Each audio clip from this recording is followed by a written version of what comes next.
요즘 한국에서 인기를 끌고 있는 예능 프로그램이나 쇼폼 영상들을 보면 가장 많이 나오는 키워드가 혼밥, 혼술, 자발적, 아웃사이더 이런 단어들인 것 같습니다. 그래서 식당에 가면 1인용 테이블이 웬만하면 다 배치되어져 있죠. 그리고 혼자 여행을 떠나는 그 혼행은 더 이상 어색한 풍경이 아닙니다. 타인에게 간섭받지 않고 내 방식대로 살고 싶다는 것이 이 시대의 트렌드로 자리매김한 겁니다. 네, 참 아이러니한 것이 있어요. 스마트폰 하나로 전 세계와 실시간으로 연결되어 있는 세상이지 않습니까? 카페에서 커피를 마시면서 손가락 몇 번 움직이는 것으로 지구 반대편에 있는 사람의 일상을 들여다볼 수가 있습니다. SNS 친구는 수백 명, 수천 명에 달하죠. 레스토랑에서 찍은 음식 사진 하나에 수백 개의 좋아요가 달립니다. 이와 같이 우리는 인류 역사상 그 어느 시대보다 사람들과 가장 많이 연결된 시대를 살고 있습니다. 네, 역설적이게도 현대인들이 느끼는 외로움은 더 깊어져 갑니다. 현대인들이 느끼는 고립감은 그 어느 시대보다 극에 달해 있습니다. 연결은 많아졌지만 관계는 얕아졌고 소통은 늘어났지만 마음을 나눌 사람은 줄어들었습니다. 수많은 사람들 속에 있지만 정작 내 곁에 진심으로 함께 해줄 사람은 없다는 외로움은 깊어갑니다. 물론 이런 시대적 트렌드가 잘못된 것이라며 무조건 비난한다면 문제 있는 것이죠. 인간에게는 누구에게도 방해받지 않는 혼자만의 시간이 필요합니다. 타인에게 지나치게 의존하지 않고 자신의 삶을 주도적으로 살아가는 것, 지극히 정상적이고 건강한 모습입니다. 문제는 혼자 밥을 먹는 것이 아니죠. 혼자 영화를 보는 것도 아닙니다. 우리 마음속에 나는 혼자여도 괜찮다를 넘어서 나는 누구의 도움도 필요 없다. 누군가와 깊이 연결되지 않아도 상관없다. 라는 생각을 하는 것이 문제입니다. 그것이 하나의 시대적 트렌드가 되어버린 게 문제라는 겁니다. 우리 역시 이 문제에서 자유롭다고 말할 수는 없습니다만, 그렇기 때문에 오늘 본문 말씀인 전도서 4장 7절에서 12절 우리 묵상하며 솔로몬이 전하고자 하는 이 지혜의 목소리에 우리의 귀를 기울였으면 한다. 그리고 우리의 삶에 적용해 봤으면 좋겠다는 그런 바람이 있습니다. 먼저 7절과 8절 한번 보도록 하죠.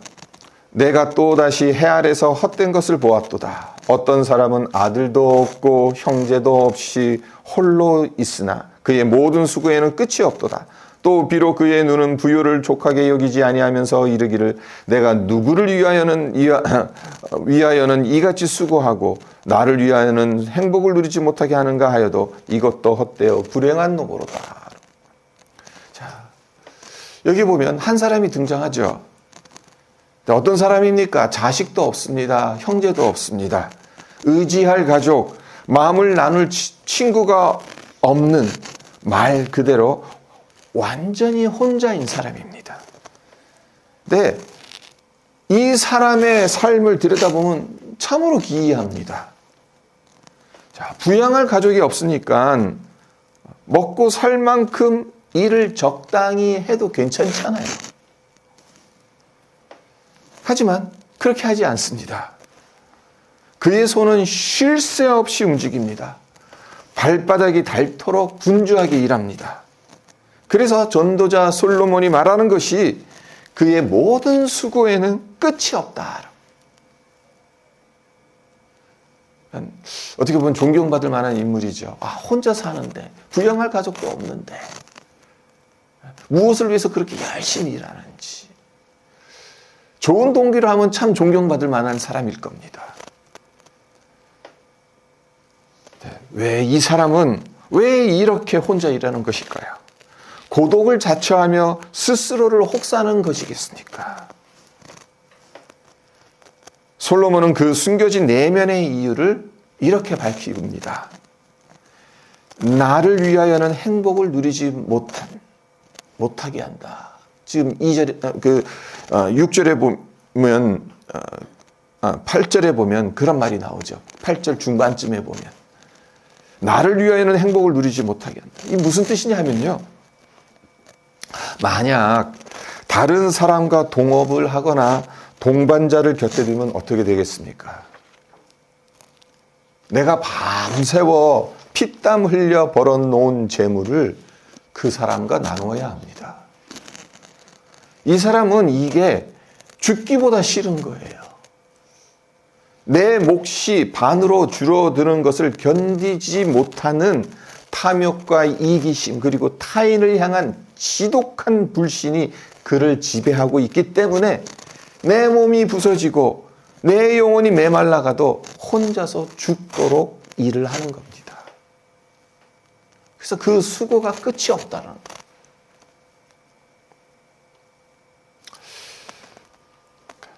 우리가 실감하지 못해서 그렇지 우리 주변에도 이런 현대판 고립된 부자들이 얼마나 많은지 몰라요. 자산 증식에 몰두하느라 가족과의 대화 시간도 이웃을 돌아볼 여유도 챙기지 않은 채 살아가는 사람들이 얼마나 많은지 모릅니다. 어떻게 보면 참 미련하죠. 솔로몬의 말대로 헛되고 불행한 노고를 하는 겁니다.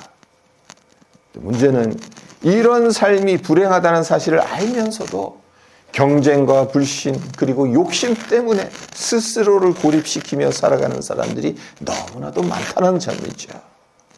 솔로몬은 이 점을 누구보다도 잘 알고 있었어요.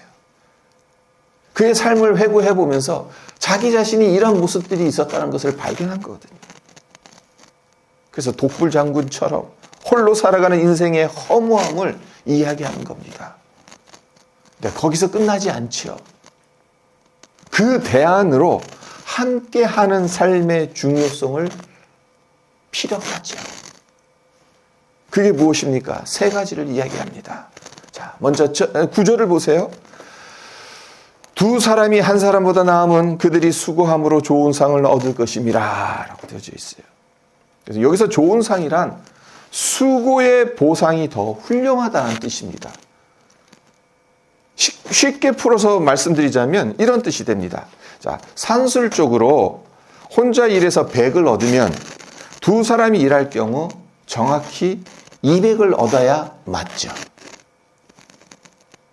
하지만 두 사람은, 그러니까 솔로몬이 말하는 것, 두 사람이 함께 일하면 좋은 상을 얻는다라는 이 뜻은 그 보상이 더 훌륭하다는 것은 200보다 더 훨씬 좋은 성과를 얻는다는 뜻입니다. 그 이유가 뭘까요? 200이 아닌 그 이상의 성과를 얻을 수 있는 이유가 뭐냐? 혼자선 결코 보지 못하는 사각지대가 존재하기 때문에 그렇습니다. 나 혼자 일하면 내가 보지 못하는 것은 그냥 넘어갈 수밖에 없어요. 그러니까 혼자 일할 때는 쉽게 놓치는 빈틈이 있을 수밖에 없어요. 함께하면 서로가 서로의 등 뒤를 봐주며 그 빈틈을 채워줄 수가 있습니다. 한 사람이 지쳐 쓰러지려고 할 때 다른 사람이 그 짐을 나누어 쥐고 붙잡아 줄 수가 있습니다. 한 사람이 아이디어를 내면 다른 사람이 섬세함을 더해서 놀라운 작품을 만들어낼 수가 있습니다. 그러니까 하나님께서는 우리가 함께할 때, 혼자가 아닌 함께할 때 100 더하기 100, 200이 아닌 상상할 수 없는 시너지, 그러니까 증폭된 열매를 맺는 복을 우리에게 주신다는 겁니다. 그리고 10절 다음으로 10절을 보도록 하겠습니다. 혹시 그들이 넘어지면 하나가 그 동물을 붙들어 일으키려니와 홀로 있어 넘어지고 붙들어 일으킬 자가 없는 자에게는 화가 있으리라. 자, 이 구절의 의미를 좀 더 생생하게 이해하기 위해서 여러분이 거칠고 황량한 팔레스타인 광야길을 걸어가고 있다고 상상해 보세요. 그 길이 어떤 길입니까? 아스팔트로 아주 곱게 닦아놓은 길입니까? 아니죠. 날카로운 돌멩이가 널려 있고 군데군데 깊은 웅덩이가 파여 있습니다. 자칫 발을 잘못 디디면 낭떠러지로 떨어지는 험한 길입니다. 이런 길을 한밤중에 랜턴 하나 없이 걸어간다면 어떻게 되겠습니까? 돌뿌리에 걸려 넘어질 수도 있겠죠. 웅덩이에 빠져 발목이 삘 수도 있겠습니다. 심하면 걷는 게 힘들 수도 있습니다. 이때 동행하는 사람이 있다면 부축을 받아서 가까운 동네에 가서 치료를 받을 수 있겠지요. 하지만 혼자 그 일을 당한다면 얼마나 위험합니까? 붙들어 일으킬 자가 없기 때문에 오도 가도 못한 채 광야의 맹수 그리고 추위 앞에 무력하게 노출될 수밖에 없습니다. 우리의 인생길 역시 광야와 비슷한 면이 많지 않습니까? 살다 보면 건강의 문제로 혹은 갑작스러운 사고나 재정의 위기로 자빠질 때가 있습니다. 영적으로 심각한 슬럼프에 빠져 낙심의 웅덩이에서 허우적거릴 때도 있습니다. 그때 내 손을 잡아 일으켜줄 믿음의 동역자가 없다면 그 인생은 참으로 위태롭기 그지없는 거죠. 쓰러지는 것보다 더 무서운 것이 무엇인가 하면요, 쓰러졌을 때 내 곁에 아무도 없다라는 겁니다. 그러니까 요즘 한국에서도 그렇고 많은 나라에서 고독사가 상당히 사회적인 이슈잖아요. 어떤 경우에는 신문에 읽어보면은 고독사로 돌아가시고 나서 하루 이틀이 아니에요. 몇 달이 지나가서 그냥 백골 상태로 발견이 되고. 그러니까 쓰러지는 것보다 더 무서운 것. 그때 아무도 없다라는 사실. 오늘날의 이 시대가 그러한 시대라는 겁니다.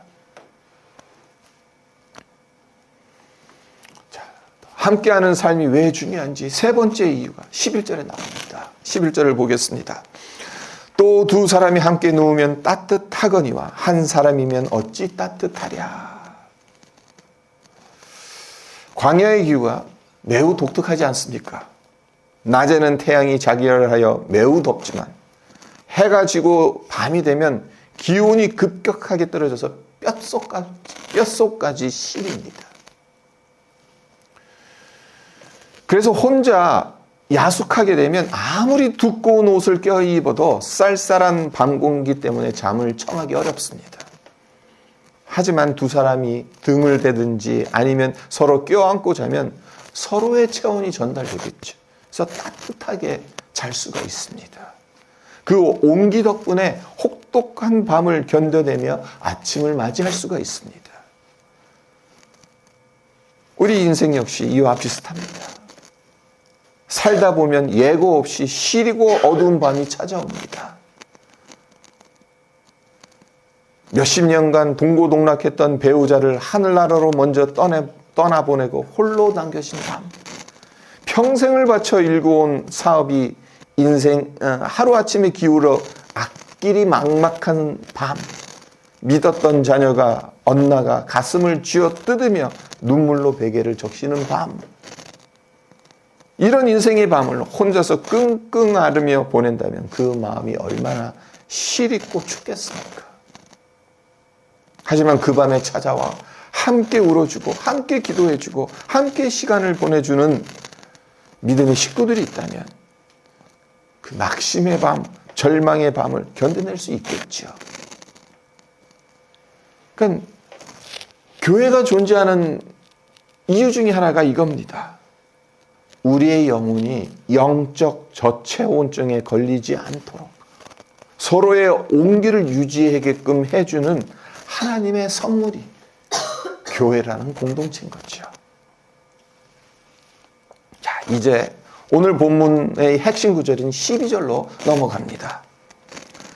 한 사람이면 패하겠거니와 두 사람이면 맞설 수 있나니 세 겹줄은 쉽게 끊어지지 아니하느니라. 네, 가느다란 실 한 가닥은 어린아이가 툭 쳐도 쉽게 끊어질 수 있습니다. 그러나 그 실을 여러 가닥으로 단단하게 꼬아 만들었다면 힘이 센 성인이 잡아당겨도 쉽게 끊어지지 않습니다. 근데 이 12절을 한번 가만히 읽어보세요. 9절서부터 12절을 이렇게 다시 한번 눈으로 한번 싹 읽어보십시오. 흥미로운 점 하나를 발견하게 되는데요. 그게 뭔지 성도 여러분 한번 짐작해 보세요. 9절서부터 이렇게 차근차근 눈을 한번 읽어 내려가 보세요. 지금 어떻게 이야기하고 있습니까? 솔로몬은 지금까지 함께하는 삶의 중요성을 이야기하면서 계속해서 두 사람을 등장시키고 있잖아요. 두 사람. 9절을 보세요. 두 사람이 한 사람보다 나은 이라고 되어져 있어요. 그리고 10절에서 뭐라고 합니까? 하나가 그 동물을 붙들어 일으킨다 이렇게 되어져 있죠. 그러니까 두 사람인 거예요. 그리고 11절에서 뭐라고 되어 있습니까? 두 사람이 함께 누우면 이라고 되어져 있어요. 그리고 12절도 보면 한 사람이면 패하겠거니와 두 사람이면 맞설 수 있다라고 말합니다. 그러니까 9절서부터 12절 이 앞부분까지는 구조가 어떤 구조입니까?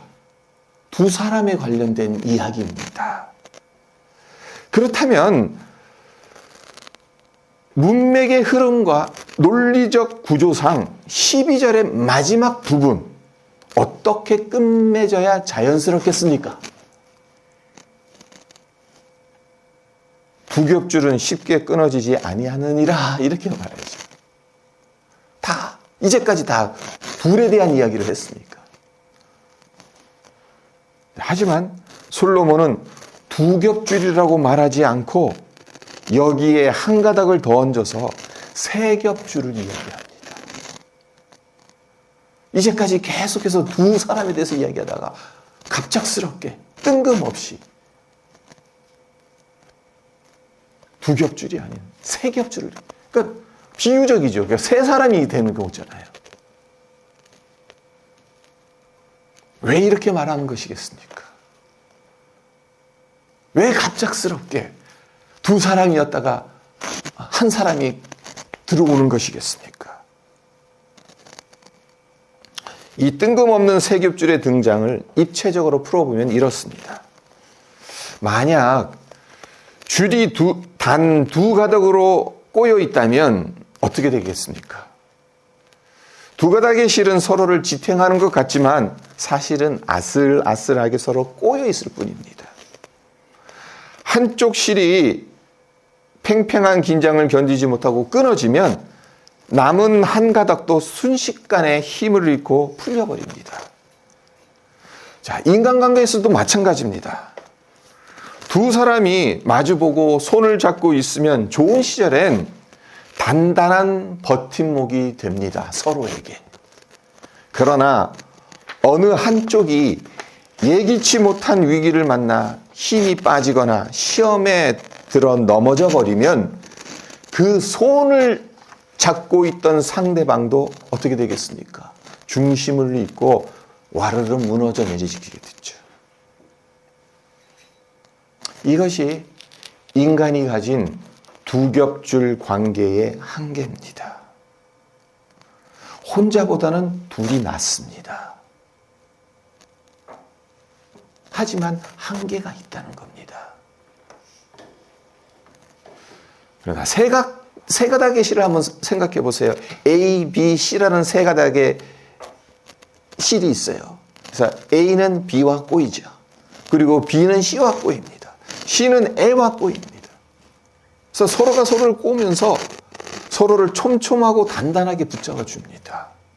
그리고 이 세 가닥으로 엮은 줄은 외부에서 강한 충격, 압력이 가해질 때 그 힘을 한 곳에 집중시키지 않습니다. 세 방향으로 완벽하게 분산시킵니다. 건축물에 트러스라는 게 있어요. 철근 트러스를 넣는다고 하죠. 그거 보면 삼각형입니다. 그래서 수학과 출신들이 많으니까 잘 아시죠. 힘을 분산하는 데 있어서 삼각형이 상당히 가장 안전한 구조거든요. 자, 여기서 질문 하나 드릴게요. 두 사람 사이에 존재하는 이 결정적인 제3의 존재, 제3의 줄은 누구겠습니까? 두 사람이 있는데 갑자기 어느 누군가가 확 끼어드는 것이겠습니까? 남편과 아내 사이에 갑자기 시어머니나 장모님이 끼어드시는 것이겠습니까? 여기서 말하는 제3의 줄은 많은 성경학자들 그리고 유대교 전승에 따르면 이 세 삼겹줄은 사람과 사람 그리고 그 가운데 함께 하시는 하나님으로 해석합니다. 솔로몬이 9절부터 12절 전반부까지 혼자보다 둘이 좋다를 이런 빌드업을 차근차근 하다가 마지막 순간에 세 겹줄을 꺼내드는 그 이유를 아시겠죠? 인간과 인간, 그 둘의 결속이 완벽해지려면 그 둘을 단단하게 묶어줄 결정적인 한 가닥이 더 필요한 것이고 그 줄은 다름 아닌 우리 주 하나님이시라는 겁니다. 우리 인간의 모든 쌍방간의 관계는 두 겹줄로는 완전하지 않습니다. 인간의 감정이나 눈앞의 이해관계, 이런저런 조건으로 묶인 줄은 사소한 오해와 갈등이 생겨도 매우 쉽게 풀어줄 수 있습니다. 좋을 땐 세상에 둘도 없는 사이 같지만 이해 타산이 걸리거나 자존심이 상하면 그 두 겹줄은 단칼에 베어지듯 잘려나갑니다. 하지만 두 사람 사이에 신실하고 성실하신 하나님이 계시다면 이야기는 완전히 달라집니다. 내가 실망해서 손을 놓고 싶을 때 하나님께서 상대방을 통해 나를 붙잡아 주십니다. 상대방이 지쳐 쓰러졌을 때 하나님께서 나를 통해 그를 일으켜 세워주십니다. 말씀을 맺겠습니다. 세상은 고립을 독립으로 포장합니다. 외로움을 자유로 둔갑시킵니다. 그러나 하나님께서는 우리 인간을 고립된 섬으로 살아가도록 창조하지 않으셨어요. 아담이 홀로 있는 것이 보시기에 좋지 않아서 아담의 갈비뼈를 취하셔서 하와를 지으시고 아담에게 보내주셨습니다. 오늘 본문 말씀은 우리에게 분명하게 경고합니다. 홀로 행하여 넘어지고 붙들어 일으킬 자가 없는 자에게는 화가 있을 것이다. 또한 우리에게 지혜의 말로 도전합니다. 두 사람이 한 사람보다 낫고 세 겹줄은 쉽게 끊어지지 않는다. 이 말씀에 담긴 교훈이 우리의 살이 되고 피가 되기를 바랍니다. 그래서 우리의 삶에 실제적으로 적용하자면 어떻게 되겠습니까? 남편과 아내 사이에 하나님이 계시게끔 해야 하는 겁니다. 부모와 자녀 사이에 인간적인 욕심 대신 하나님이 중심축이 되시도록 그 자리를 마련해 드려야 한다는 겁니다. 성도와 목회자 사이, 그리고 성도와 성도 사이에 주 예수 그리스도의 보혈이 흐르게끔 해야 한다는 겁니다. 우리가 그렇게 서로 손을 잡고 그 위에 하나님의 은혜의 한 가닥을 얹어 견고한 새 겹줄을 이룬다면 거친 인생 광야길에서 그 어떤 수고를 감당하더라도 좋은 상을 얻을 것이며 그 어떤 위기로 넘어진다 하더라도 다시 일어설 것이며 그 어떤 시린 고난의 범이 찾아와도 하늘의 온기로 서로를 따뜻하게 덮여줄 줄 믿습니다. 세상이 감당할 수 없는 이 강력한 세 겹줄의 은혜가 우리 교회 그리고 우리 모든 성도님들의 가정과 삶의 터전 위에 늘 함께하기를 주님의 이름으로 축원드립니다.